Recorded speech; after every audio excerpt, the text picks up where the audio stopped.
Welcome. In this video, we're integrating 1 over the square root of x squared plus 2x plus 5.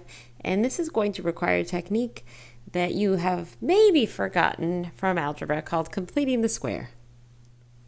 If you're rusty on this, it might be a good idea to Google it and go to some good algebra websites or videos that have some more information and a visual way to do this. I'm just going to quickly show you an algebraic way. So I am giving you the crash course on completing the square.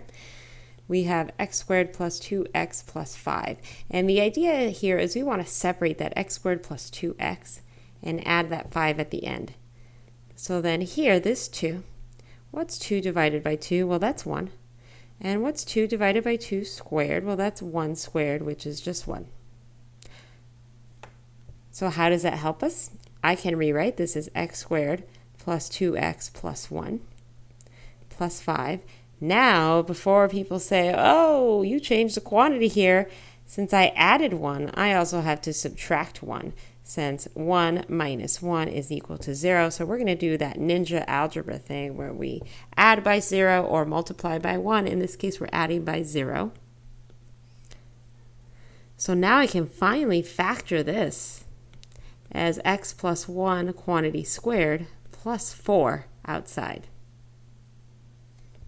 Okay, so let's rewrite our integral. We have 1 over the square root of x plus 1 quantity squared plus 4 inside my radical dx.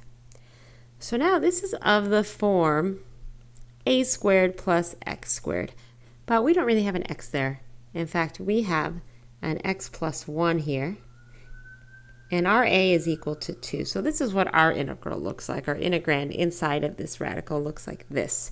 And the goal of that is we always want to replace this x with a tangent theta. So in this case, we're going to replace x plus 1 with 2 tangent theta.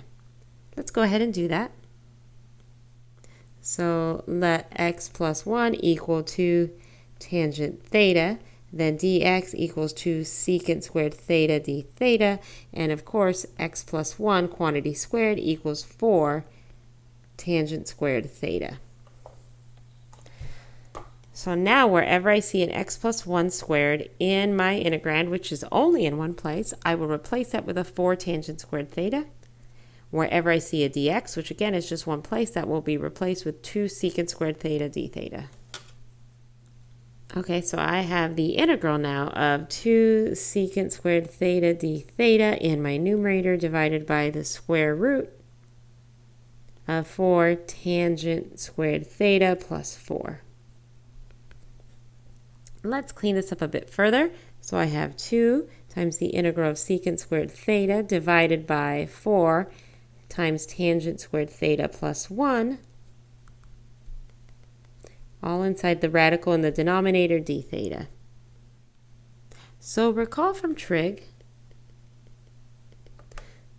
that tangent squared theta plus 1 is equal to secant squared theta.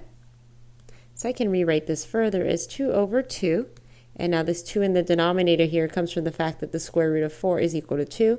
So I'm pulling the square root of 4 out into the front of the integral. So this is 2 over 2 times secant squared theta over the square root of secant squared theta d theta. So I have the integral of secant squared theta over secant theta d theta, which is just the integral of secant theta d theta. Now, if you've been following along in my Canvas course or with this YouTube channel, you've already seen that the integral of secant squared theta has come up before, and right now you should be seeing a link coming up somewhere in this vicinity of your video showing you that video. So if you don't remember that or haven't watched that, you can watch to see what this integral is and how it's derived. Okay, I'm not going to go over it again. For now, the integral of secant squared theta is equal to the natural log of secant theta plus tangent theta plus c. And of course, we started with an integral in terms of x's, and we have thetas now. We don't want that. So let's use some right triangles. Actually, let's just use one right triangle to fix this problem. So here is a right triangle theta. X plus 1 equals 2 tangent theta, and that's from here. We defined x plus 1 to equal 2 tangent theta.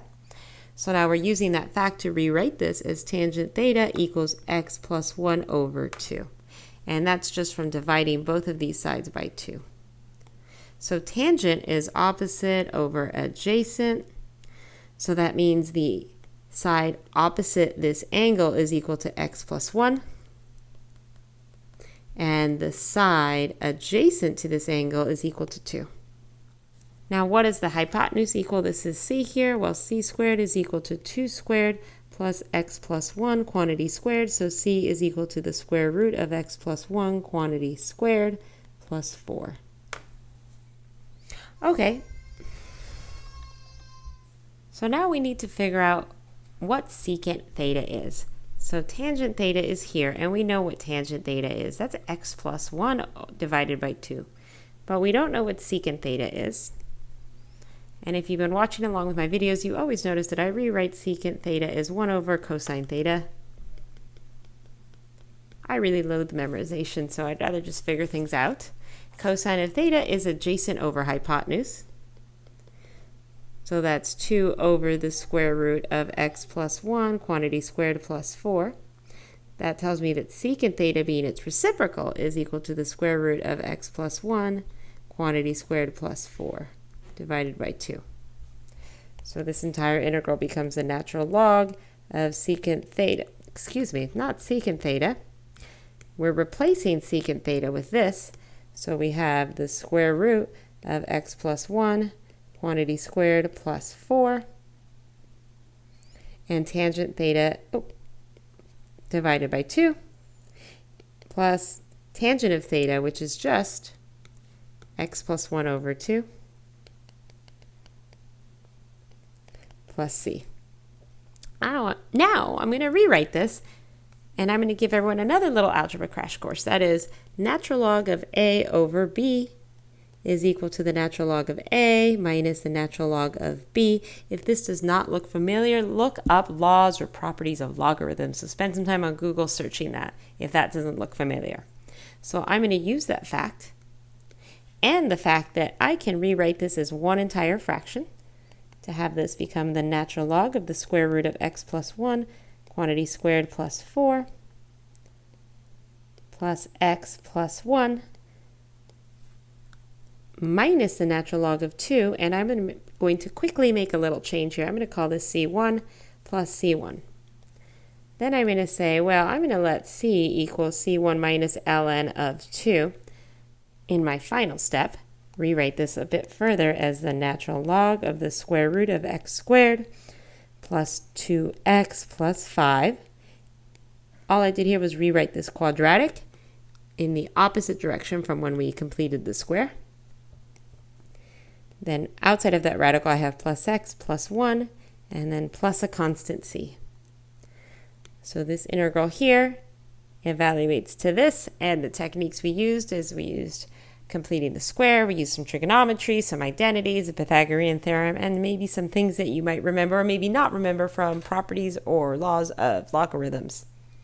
I hope that by knowing the terms of the algebra techniques and the trigonometry concepts used, if you're at all rusty on them, spend some time Googling them. There are some great algebra tutorial websites and videos out there that'll help you catch up with any little gaps in algebra knowledge.